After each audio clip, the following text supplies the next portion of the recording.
Hello दोस्तों, आज की कहानी है भूतिया ढाबे वाली बुढ़िया भूतनी। रात के लगभग 10 बजे का समय था। उस समय मैं और मेरा मित्र अपनी कार से गुड़गांव KMG रोड से होते हुए गाजियाबाद जा रहे थे। काली अंधेरी रात थी। हमारी गाड़ी अत्यंत सुनसान इलाके से गुजर रही थी। हम जिस जगह से आ रहे थे वहां से इस जगह पहुंचने में लगभग 4 घंटे का समय लग गया था। हमें मंजिल पर पहुंचने के लिए अभी 2 घंटे का सफर तय करना बाकी था। चलते चलते हमें भूख लगने लगी थी। हम दोनों मित्रों के मन में बस एक ही चाह थी कि कहीं रास्ते में कोई ढाबा दिख जाए ताकि खाना खा लिया जाए और कार के रेडिएटर में थोड़ा पानी भी डाल दें, क्योंकि गाड़ी का इंजन गर्म हो चला था।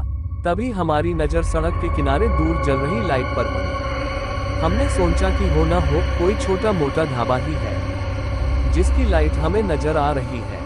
जैसे जैसे हम उस रोशनी के करीब पहुंचते जा रहे थे वैसे वैसे वह ढाबा हमें साफ साफ नजर आने लगा था। हमने देखा कि उस ढाबे पर कोई बूढ़ी महिला सफेद रंग की साड़ी पहने रोटियां बेल रही थी। ढाबे पर गरम गरम रोटियां सिंकती हुए देखकर हमारी भूख और बढ़ गई थी। सड़क से हमने अपनी कार उस ढाबे की तरफ मोड़ दी, लेकिन जैसे ही हम दोनों मित्र खाना खाने के लिए ढाबे पर अपनी कार से नीचे उतरे तो हैरान रह गए। मैंने जो कुछ देखा हक्का बक्का रह गया। मैंने देखा कि दूर से जो बूढ़ी महिला रोटी बेलती हुई नजर आ रही थी वह अब एक जवान और खूबसूरत लड़की में बदल गई थी। मैंने अपने मित्र को अपनी कोहनी मारते हुए धीरे से कहा, अरे अमिताभ भाई, जब हम इस लेडी को दूर से देख रहे थे तो ये बूढ़ी नजर आ रही थी, लेकिन पास आते ही वह बूढ़ी महिला खूबसूरत लड़की के रूप में कैसे बदल गई? कहीं ये लड़की कोई भूतनी वूतनी तो नहीं? मेरा मित्र मुझ पर नाराज होकर बोला कि क्या बिना सिर पैर की बातें करते हो? लगता है तुम आजकल हॉरर मूवी बहुत देखने लगे हो। फिर मेरा मित्र समझाते हुए मुझसे बोला, हो सकता है ये हमारी आंखों का भ्रम हो, और यह भी तो हो सकता है कि पहले इसकी माँ रोटी सेक रही हो और अब उसकी यह बेटी रोटियां बेल रही हो। मेरा मित्र फिर मुझसे बोला, अरे रोटियां कोई भी बनाए, हमें तो केवल खाना खाने से मतलब है। लेकिन मेरे मन में शंका के भूत ने जन्म ले लिया था। हम लोग ढाबे की बेंच पर बैठ गए। वह रोटियां बनाती हुई लड़की हमें देखकर मुस्कुरा रही थी। मेरा मित्र उस लड़की का खूबसूरत रूप देखकर पागल हुआ जा रहा था। मैंने सोचा जब तक वह लड़की खाना लेकर आए तब तक अपने मित्र की कही हुई बात को चेक करता हूँ। यदि इसकी माँ ढाबे में होगी तो वह भी अंदर ही कहीं होगी। मैं हाथ धोने के बहाने से ढाबे के उस ओर आगे बढ़ गया जहाँ से ढाबे का पूरा भीतरी हिस्सा देखा जा सकता था।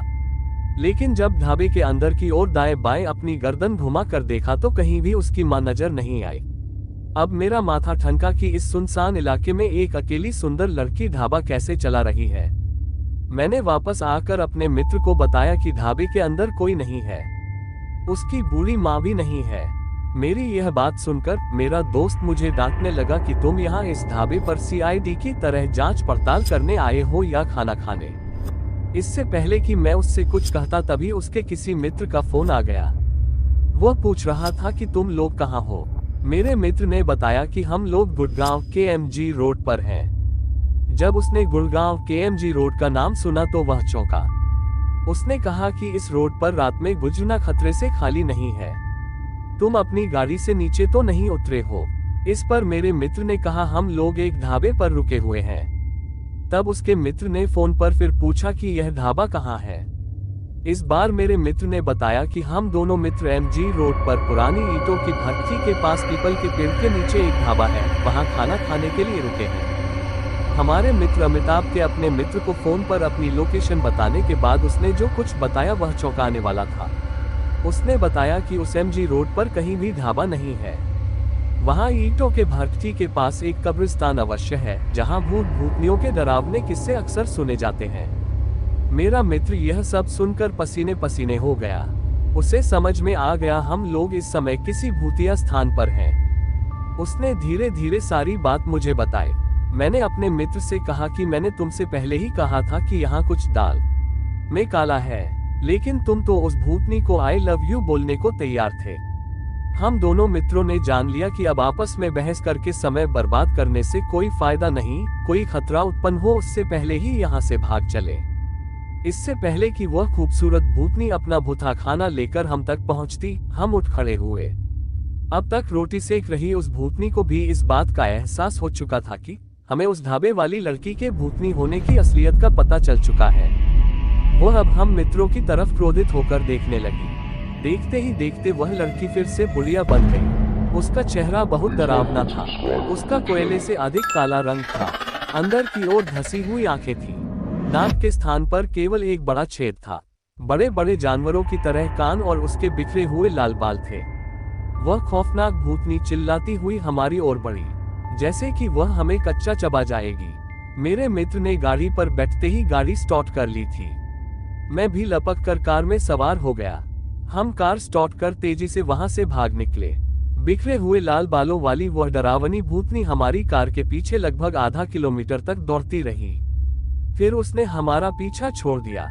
अब हम दोनों मित्रों ने चैन की सांस ली और फिर गुड़गांव की एमजी रोड पर रात को न आने की कसम खाई।